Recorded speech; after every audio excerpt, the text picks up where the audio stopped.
طبعا الآن بعد أن تحدثنا كثيرا عن ميسي الذي كان نجما بارزا لهذه المباراة النهائية، توقف مع لقطات سريعة حول ملعب المباراة لأجواء كثيرة من هذا المشجع الأرجنتيني الذي كتب رسالة شكر لقطر، يشكر قطر على ما قدمت في هذه البطولة. والآن دعونا نستمع لعريس الليلة، لأمير ليلة كما وصفه أمير القلوب محمد أبو تريكة، الشيخ ميسي الذي توج بطلا لكأس العالم، متحدثا بعد فوزه بكأس العالم بأفضل لاعب في هذه النسخة وكذلك بأفضل لاعب في هذه المباراة.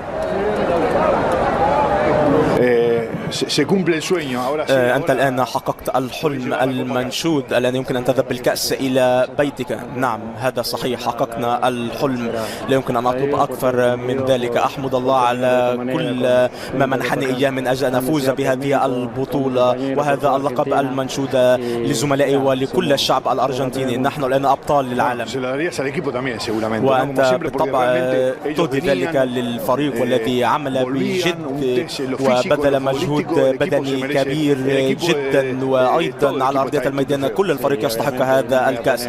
نعم هذا صحيح بدون أدنى شك. لن نتحدث عن كل مباراة الآن، كان يجب أن نكون أبطالا للعالم ونحن الآن أبطال للعالم بالرغم من صعوبة المباراة. هذه ليست لحظة للتحليل ولكن لحظة للاستمتاع. ولكن ماذا يمكن أن تقول للناس في هذه هل هذه آخر مباراة لك أم تفكر؟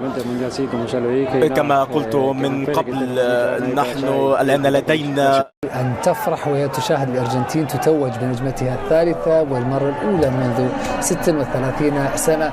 وقد شاهدنا قبل لحظات على شاشة احتفالات في بيونس آيرس، احتفالات في كل مكان، ملايين خرجت إلى الشوارع للاحتفال بفوز الأرجنتين بكأس العالم هناك في شوارع الأرجنتين وهنا حتى في العاصمة القطرية الدوحة، مع اكتظاظ غير مسبوق لدرب لوسيل الذي من المتوقع أن تمر من خلال حافلة المنتخب الأرجنتيني في الطريق إلى مقر الإقامة. وقد نشهد احتفالا أرجنتينيا لنجوم الأرجنتين فوق الجميع في سماء قطر في درب لوسيل بكأس العالم الذي توجت به الأرجنتين وتوجت بكأس العالم للمرة الثالثة في تاريخها.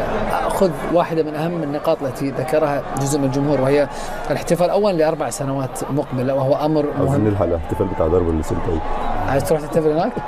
طيب لحظة خلوني أنا أقول لكم سر، بما أن العلاقة خربانة بيني وبينك في المباراة بتفشي الأسرار أنت. هذا أسرار، هذه سيارتي أنا معلش.